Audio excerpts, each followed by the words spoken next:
Larry Levine, welcome to the Pipe Podcast.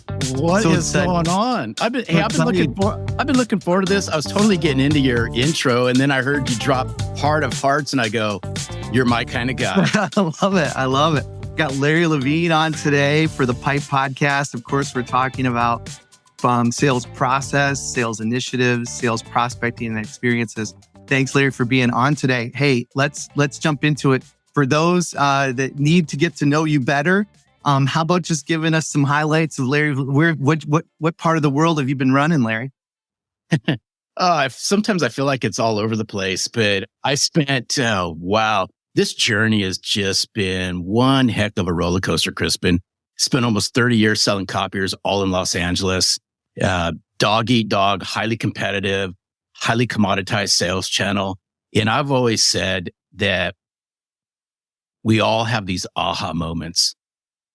Those aha moments could be the highest of highs or the lowest of lows. I've had many high aha moments. I've had a couple low aha moments. And it was at 50 years old. I had a low aha moment, but it was a transformational moment because it was at 50 years old that I was asked to leave, so to speak. And that was my swan song out of the copier channel.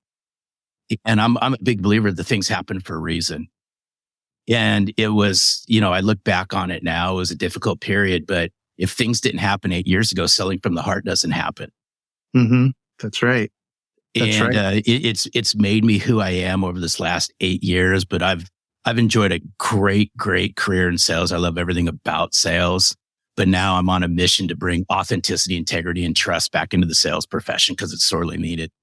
Yeah. Be careful there. Authenticity. Trust. I mean, how do we do that, Larry? How does that happen? Tell me a little bit about that. Yeah. So, let's just start with authenticity. Sure. And I'm going to give you, when I say authenticity, this isn't a collegiate level definition. I have no PhD. I'm going to throw my hand up, Crispin, and say, hey, listen, I don't have a PhD in psychology. I don't have a PhD in human behavior. I don't have a lot of these fancy acronyms behind my name. But I have a PhD from getting the crap kicked out of me many decades selling. That's right. Yeah. And when I bring the term authenticity to the forefront, by the way, I think it's an overused buzzword now. Unfortunately, everybody says, hey, I'm being my authentic self. I'm not here to question it. But in order to bring your authentic self to the forefront, you got to go on a journey. And I'll simply just say, to me, authenticity is about congruency. Does the walk match the talk? And when I decided back, 4 years ago, almost 5 years ago now, to write Selling from the Heart, the one thing that I stayed true to myself on, and I stayed true through the whole process, is I was going to share with people how to uncover their authentic self because I've been on the journey. I've opened the cupboard and really to uncover who I am. And to me, in order to really unpack authenticity, you got to be willing to go places that a lot of people don't go. And that's why I say the inner journey to your heart's the hardest thing you will do, but you will truly uncover what makes you tick.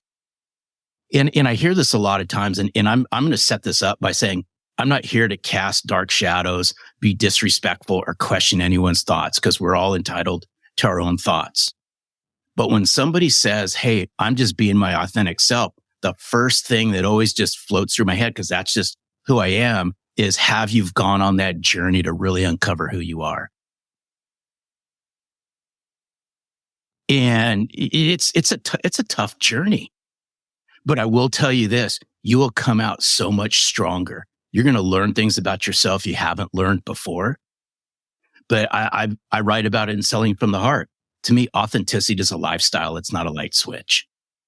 You just don't wake up. So right here it is. It's January 23rd right now. We're having this wonderful conversation. One just doesn't roll out of bed, Crispin, and say, hey, I think I'm going to try authenticity today. And if it works, I'm going to run with it. And if it doesn't, I'm tossing it out the window. We're all authentic human beings. It's how we choose to carry ourselves. It's how we choose to represent ourselves. And quite simply, does your walk match your talk? Yeah, it's so good. So when you talk about that journey, boy, that takes a lot. You said, you don't have your PhD in psychology or psychiatry, but boy, it's got to take a lot of self-reflection there. It does. And that's why I open up the first couple chapters in Selling from the Heart about self-reflection, self-care, self-acknowledgement. If I look back, I'm 58 years old. If I look back at my 20s, my 30s, my 40s combined, smash all those together, I learned more in my 50s than my 20s, 30s, and 40s combined because I'm just a big believer with age comes wisdom. And I just learned to go places. I was forced to go to places that I haven't been before because if, in writing this book, Selling from the Heart, How Your Authentic Self Sells You, if I didn't go down this road, then where's the credibility? And, and I say this for a really sincere reason is I've been willing to really unpack who I am.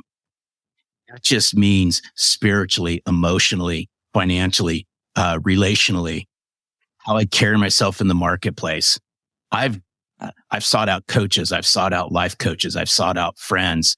I've thrown that mirror right in front of me many a times, and I'm work harder on myself than anybody else will work on me. Right. Right. And It's afforded me now this wonderful movement we're creating at Selling from the Heart. Authenticity is such a great, great thing. If you're willing to do the work, people are craving it. People are starving for it. Yet very few are willing to go to the places to really unpack who they are because it's a journey. And I remember this goes back, I'm going to say this is probably a year and a half or two ago. I get emails coming in from people that I look up to, influencers, people who've written books, who have their own podcasts and things like that. And I remember a message coming in from Darren Hardy. And a lot of the viewers and listeners probably know who Darren Hardy is. And I'm just paraphrasing this quote, but I think it just puts an exclamation point on our conversation. Darren went on to say this, and I'm shortening it. He went on to say, he believes it's easier to be inauthentic than it is to be authentic.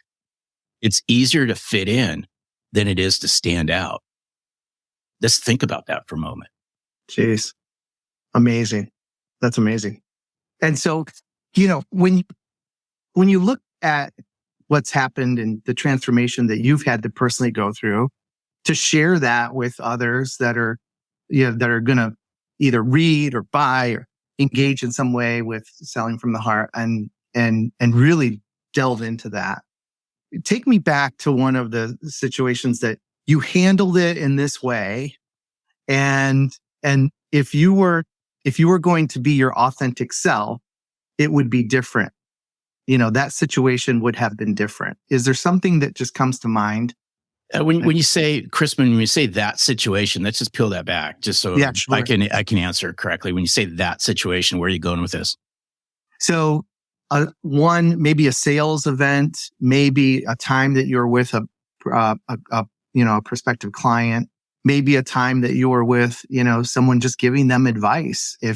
If you would have had these tools then, talking about you learned more in the last 50 years than or in your 50s than you had like with everything else combined, what would you have done differently?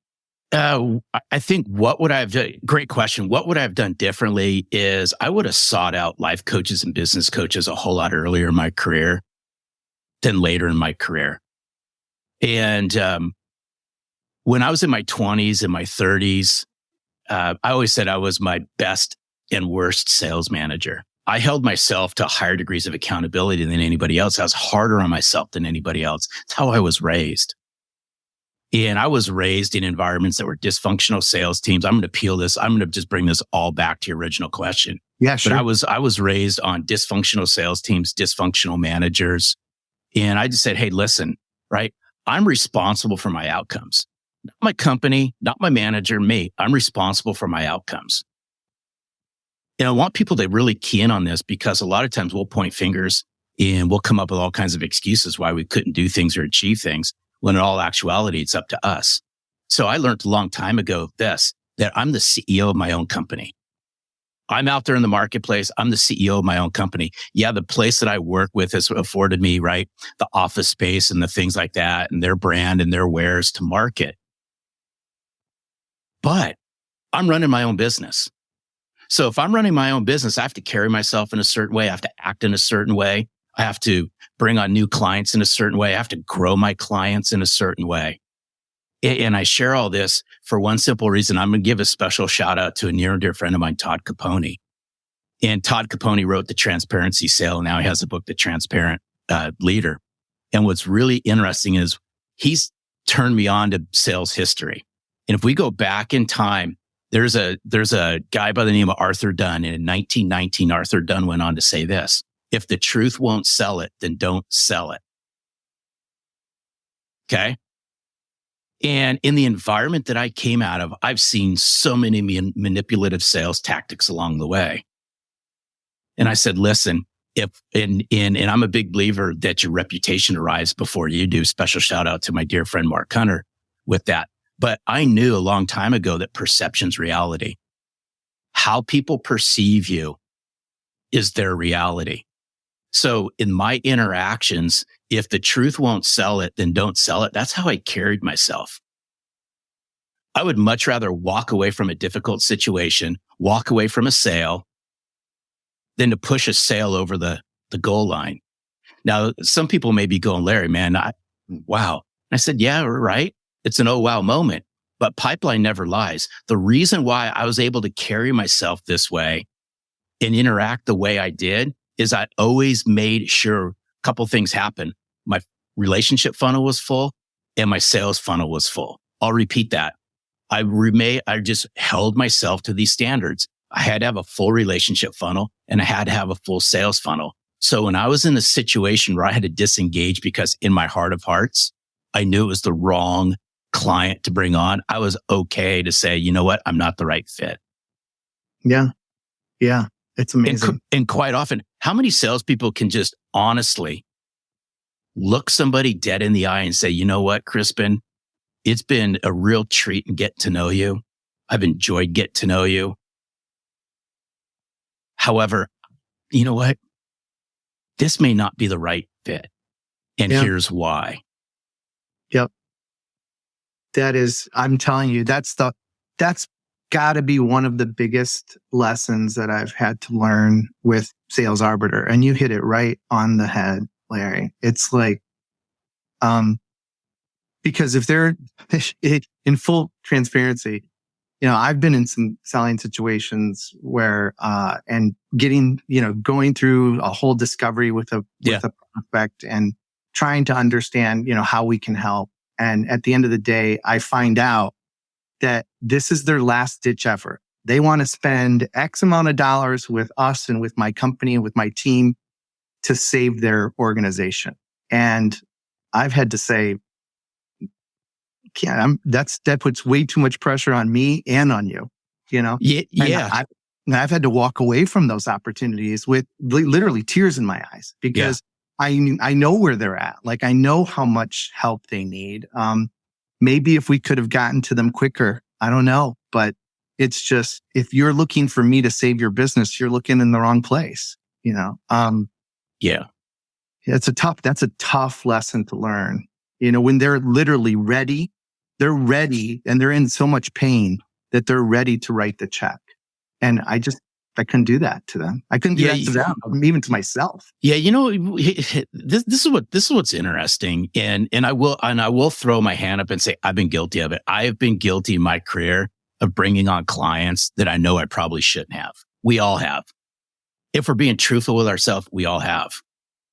But what was really interesting, and I just learned this over time, is I sat in my office one day. This goes back years and years and years ago. And I whiteboarded out my clients, right? I had A clients, B clients, and C clients. You can call them tier 1, tier 2, tier 3, however you want to choose to identify them. I looked at my tier 1, my A clients, and I just listed them all out. And then I listed what the commonalities that we all had. And what was really interesting is we shared common interest, we shared common goals, we shared common values. And that's when the light went off. And I said, what would happen if I just doubled down on finding more people just like them? And quite frankly, that's how we've grown our business inside Selling from the Heart. And I remember early on, and I'm talking early on the onset of starting this business, I took on some clients I know in my heart I probably shouldn't have, but I needed the revenue. And it was and I still remember this was plain as day. This goes back, gosh, probably 5-6 years ago. And I said to myself, this is I can't do this anymore, right? And I went out and I delivered the day's workshop. And at the very end of the day, it just something clicked. And I said, you know what? I could tell this is just not going to sit right. I pulled the VP of sales and the president into their offices. And I said, you know what? It's been a pleasure getting to know you, but this just isn't the right fit. And here are the reasons why this is not the right fit. But it's about having confidence and believability in yourself and your messaging. And I just knew this would be an uphill battle. Now, how many salespeople and sales leaders or sales managers are willing to do that? Yeah. And especially when the environment gets tougher, when the economy gets, I love making up my own words, worser, right? Yeah. There you go. I mean, that just, it becomes harder and harder to literally sell from the heart. And so Larry, let's shift gears for a second. So, someone reads your book from, cover to cover, and they get to that last page. And what are the 2 or 3 things that you're hoping that they really take away from your book? Like what are those 2 or 3 things that you're hoping that, that should have been an eye opener for them to be able to say, this is going to change the way I do, I do business. This may change the way I live my life. Great stuff is a couple things. I'll use the mirror moment just for a quick second.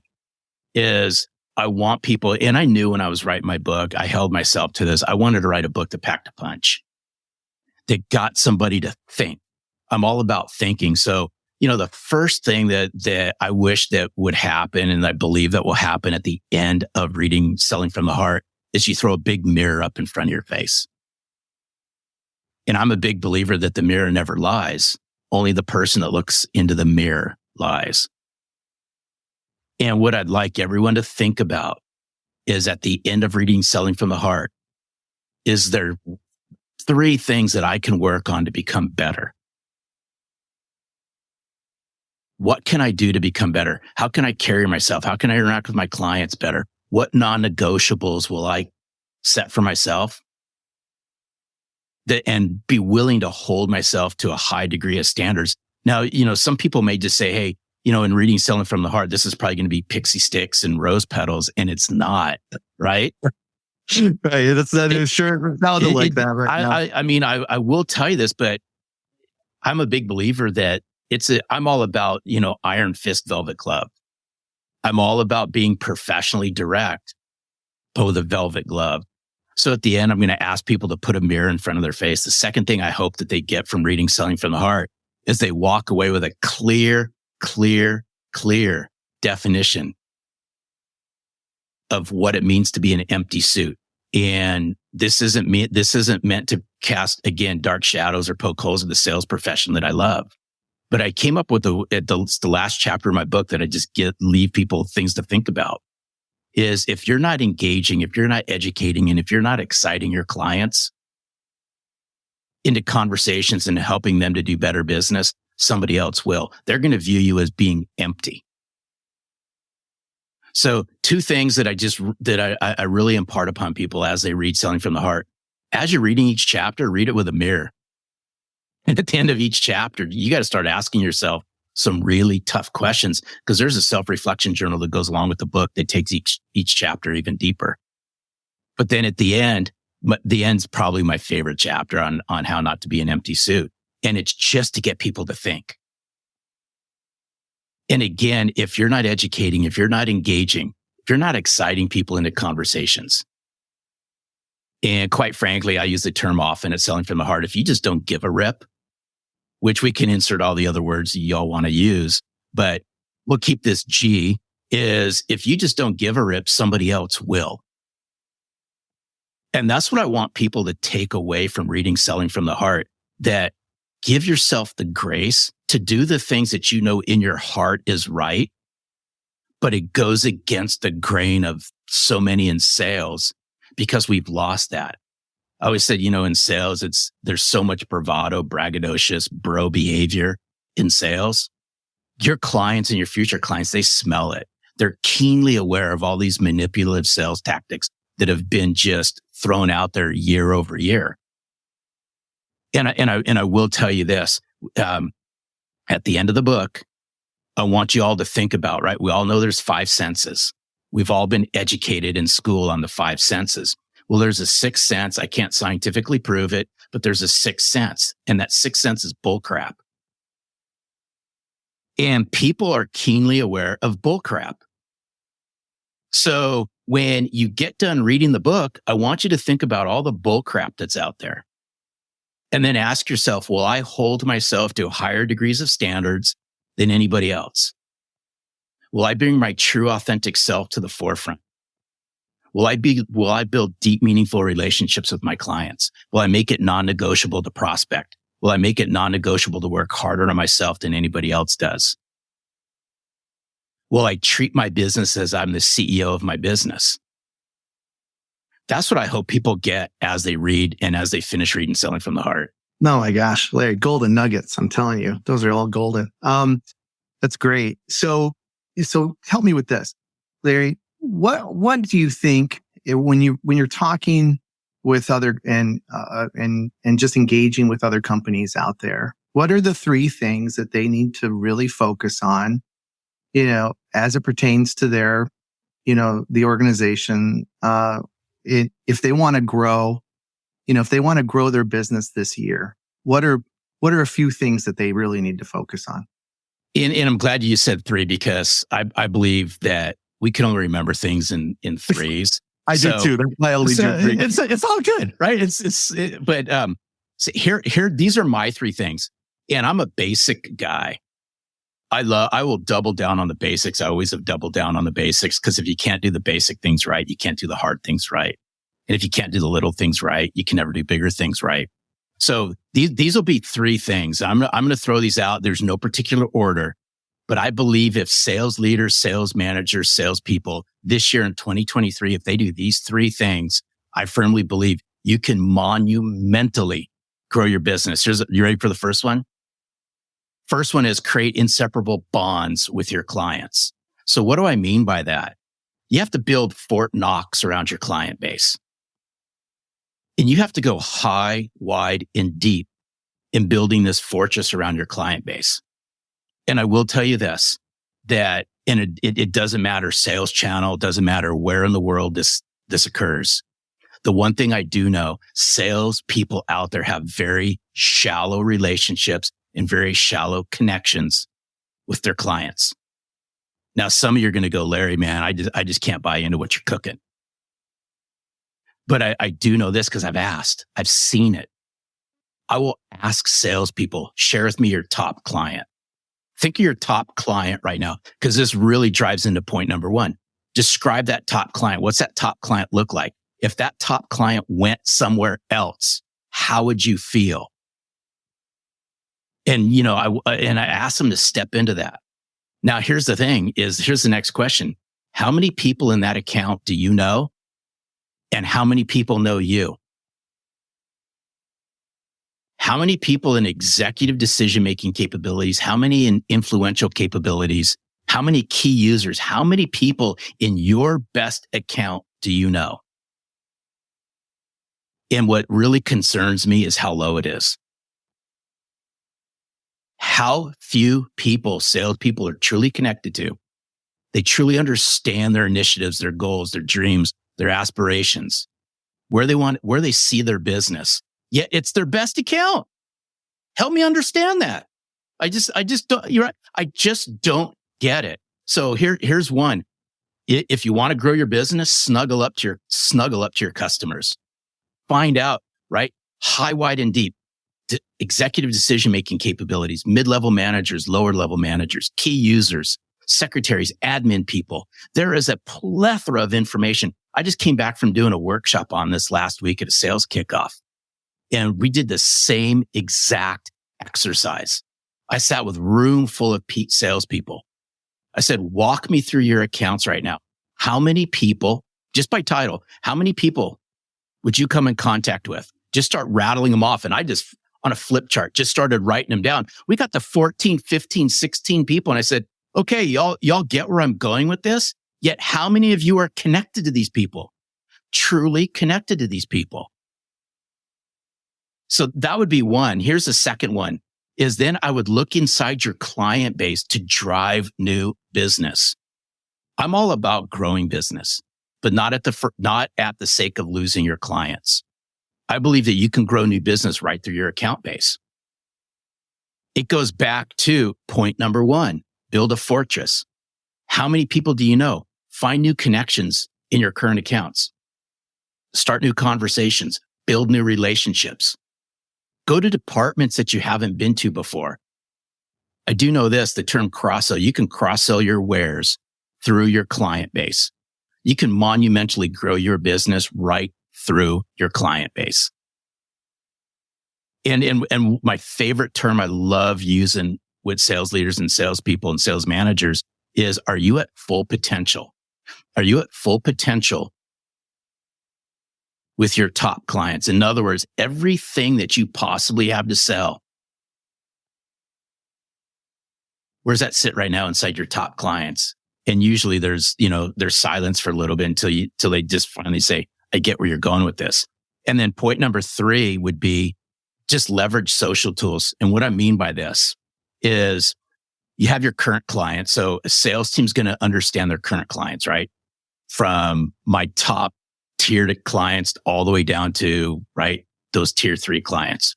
Then what I'd like for them to do as point 3 is attack their targeted account list in segments. And what I mean by segments is start with like your top 5 targeted accounts.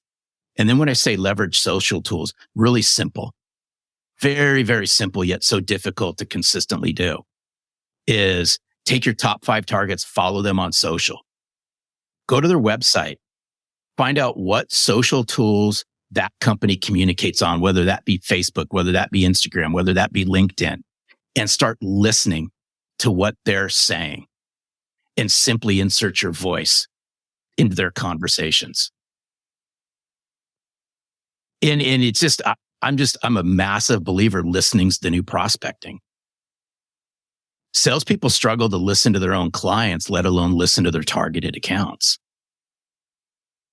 And when I say socially listen, I'm talking about listening with your eyes, listen with your ears. What are your targeted accounts communicating on? We live in this digitally driven, hyper-connected, socially empowered world. Yet, we as salespeople struggle to even do the smallest of things, and that's listen.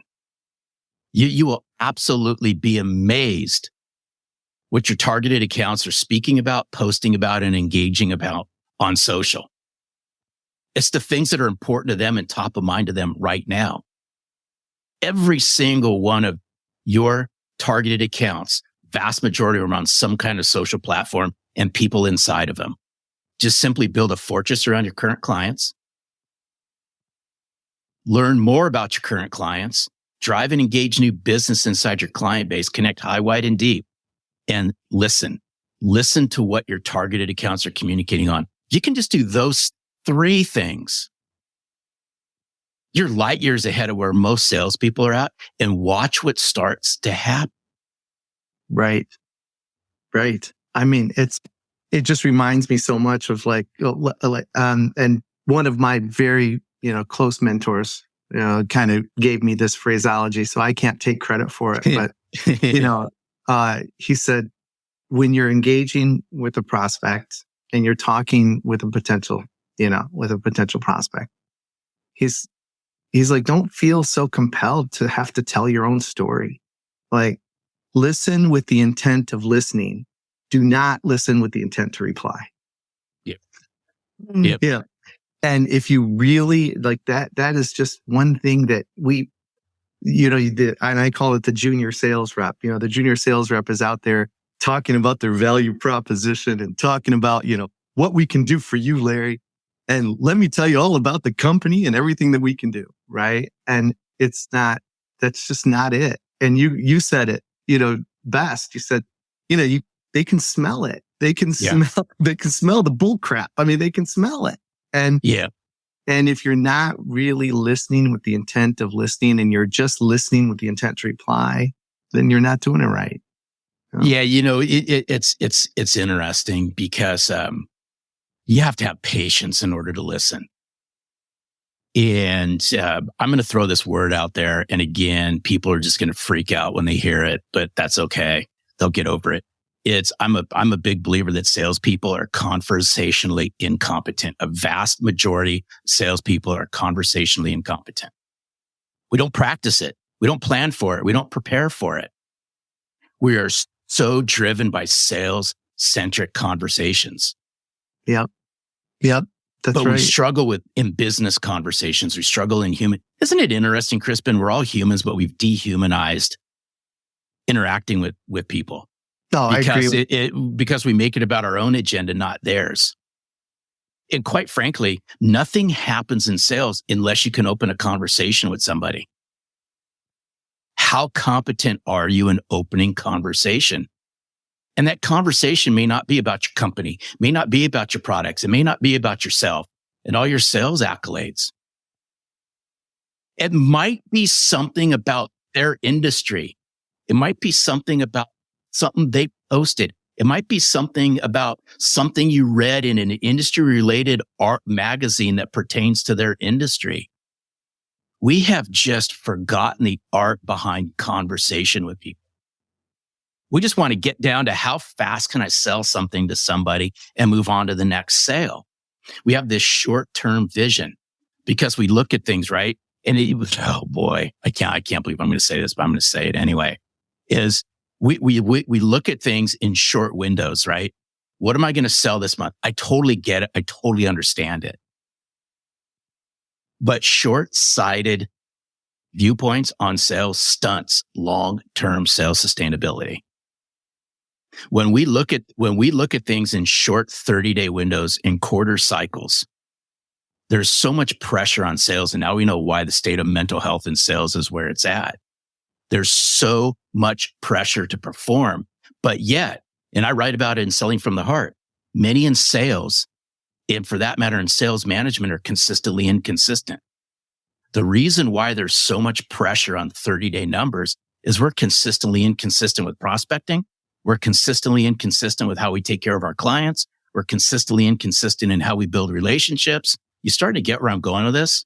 No, and yeah. when we bring no consistency, no discipline to the forefront, we're chasing the chase. Right. And it's just a vicious roller coaster. I'd just be asking everybody out there, what will you radically, consistently hold yourself accountable to do day in and day out without any excuses? Wow. I mean, that is the hold yourself accountable, consistently hold yourself accountable. And what's that look like? What's that plan? What's that plan? And it's why I write in Selling from the Heart, and it's why I throw it out there, is there's a massive difference between sales professionals and sales reps. Sales professionals do the things that sales reps consistently find excuses for. And that's a tough pill to swallow, people. And that's why, Selling from the Heart is not, it's soft stuff. However, it's a cold dose of reality for a lot of people. Is if you struggle to connect to yourself, if you struggle to connect at your heart, I'm going to tell you, you're going to struggle to do a lot of things out there the wrong way. Yeah. And I'm saying this because I do know this is we can all improve, Crispin. I know that. I strive to constantly find out what can I do to improve. What areas of my life, what areas of my business, what areas of my spirituality, what areas of my finance, what areas in my relationships, where can I improve upon? And I hold myself freaking accountable to do it. Now, maybe that's how I'm wired and we're all wired differently, but I believe we can all learn this. I mean, people were talking about it 100 years ago. If you go back in time, the greats of the greats were talking about it. I'm talking Andrew Carnegie. I'm talking the Fords, the Rockefellers, Edison, right? They were all doing this. Why can't salespeople do it? Yeah, well, it's hard. It's hard to do, Larry. I mean, that's the thing. it was easy, everybody would be doing it, right? I mean, Right. Well, yeah, that's right. That's why everyone chases, the shortcuts. I mean, yeah, salespeople love chasing shiny objects as that's opposed to right. doing the work. Just Yeah, give me, that's just what, give me the, just give me the quick tip, the tactic, and the trick to get me from 0 to 100 miles an hour as fast as possible with minimal amount of work. mm-hmm. Yeah. And that never works. And No. you and I know it. Yeah. No, that's just look at the state of, where things are at right now. No one wants to formally come out and say the R word, right? The R that starts with an R and ends with an N, and we can fill in the blank with all the other words. Nobody's formally coming out and saying that. That's right. But I do know this. The sales profession is called a profession for a reason. Professional athletes are called professional athletes for a reason. They don't make $30 million or $40 million a year and call them professional amateurs. Mm-mm. Right? They're professional athletes. Yep. Sales professionals. The profession of sales is a noble, noble profession. If we don't sell things, money doesn't move through the economy at the rate that it needs to move through. That's right. Simple as that. Treat it as a profession. Yep. Hold yourself to a high degree of standards. Carry yourself with, I write about selling from the heart. When you bring your authentic self to the forefront, you have no competition. Are you willing to do the work? That's it. That's it.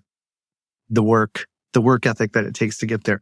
Larry, this has been great. So tell me, just before we get to the Sales Arbiter 7, because that's why everybody comes on this show. And everybody listens to the show. I thought they were coming on to hear me, but now I know they just want to hear the 7. They want to know all these little tidbits about you that, that nobody else ever asks, But before we get to that, how do you do it all, Larry? I mean, the sales training, coaching, mentoring, author. I mean, you flying out to go, do these public, speaking engagements. I mean, how do you manage it all? How do you do it all? This is cliche, but I'm going to peel this back. We all have the same amount of time, right? It's how we choose to use that time. And I just block and tackle time very, very well. I wake up at a certain time every morning. I do certain things in the morning. And I hold myself 7 days a week to do this. I can accomplish more in 3 hours than most people accomplish in a day. And I block and tackle things in 30-minute chunks. How much can I do in 30 minutes? And I'll self-reflect for 30 minutes.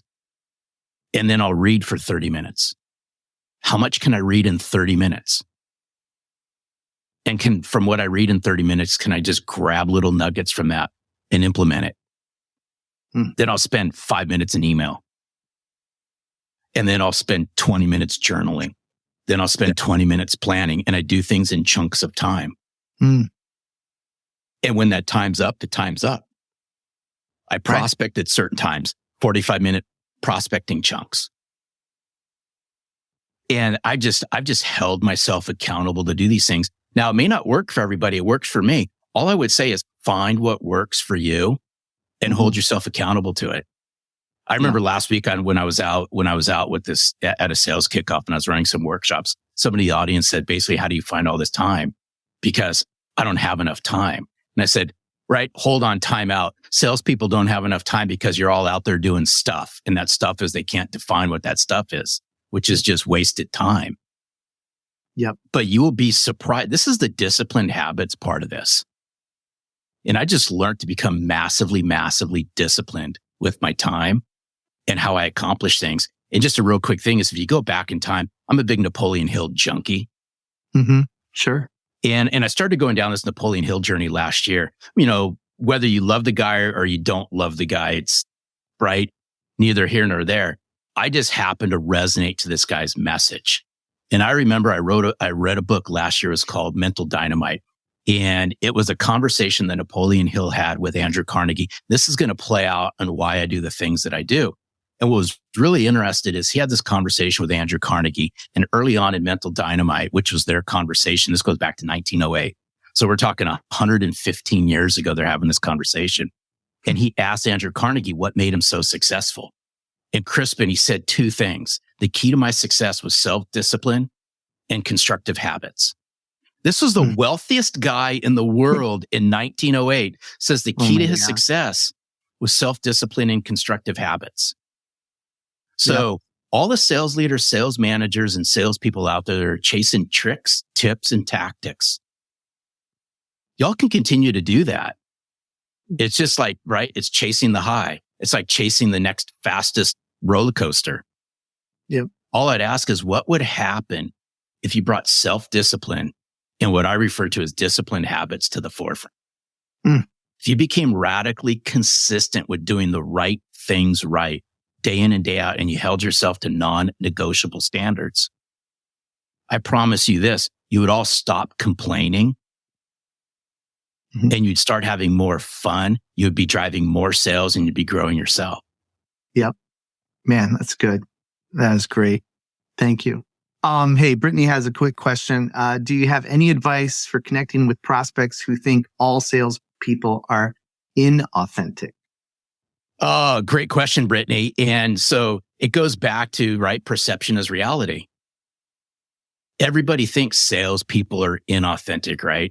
A lot of people don't trust salespeople. They don't think they're credible. But I will tell you this, and it goes back to the phrase that I said, your reputation arrives before you do. It's how you carry yourself. It's the words you use. It's the messaging that you use. If you, I remember this, and Brittany, hopefully this answers your question. If not, I'll get in, you know how to reach me, Brittany, and then we can talk about it. I remember, this goes back to my very first business coach. I hired my first business coach at 40 years old. So 18 years ago. And I asked this person, right? I go, what was the key to your success? And he shared with me the keys to his success. One of the keys to his success was this. I stopped acting like a salesperson. Wow. So if I can give any advice to anyone who's connecting with prospects who thinks all salespeople are inauthentic, pay attention to your words, pay attention to your messaging, pay attention to how you carry yourself, and stop acting like every other salesperson that's out there. That's right. Connect the way you would want to be connected to. And then I'll flip this around even one more, Brittany. And here's what I would challenge everybody to do. If you want to find out how to connect to prospects in a better way, ask your current clients who are talking to other salespeople all the time, what makes you connect with salespeople? What makes you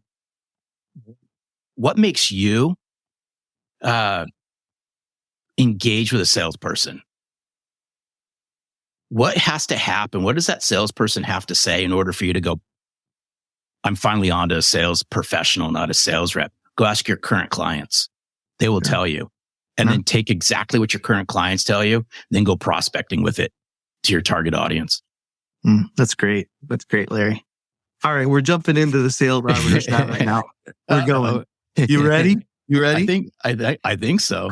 All right. So, my friend James Lipton, I just loved him from inside the actor's studio. So this is a tribute to him that I do every show. All right. And so this is a play on, some of the questions that he used to ask. Would have guests. So tell me, Larry, what is your favorite word? So good. So good. So good. Okay. All right. That's great. That's great. All right. Tell me, what is your least favorite word? It's not only my least favorite word, it's my family's least favorite word. Oh. And y'all are going to laugh your backside off when you hear it. It's the word moist. I told you. Generational. That's generational. I said that's generational. Your whole family. Oh, so my favorite word's so good. Least favorite's moist, but it's also it's our family's least favorite word. There we go. Okay. Good. Thank you. All right. What is something that could make your day? Meeting Pastor Craig Rochelle. Yeah? Yeah. Tell me why. I've never personally met him, though I feel I have. I watch his Sunday message every week. Over the last couple of years, he's helped me turn my life around spiritually.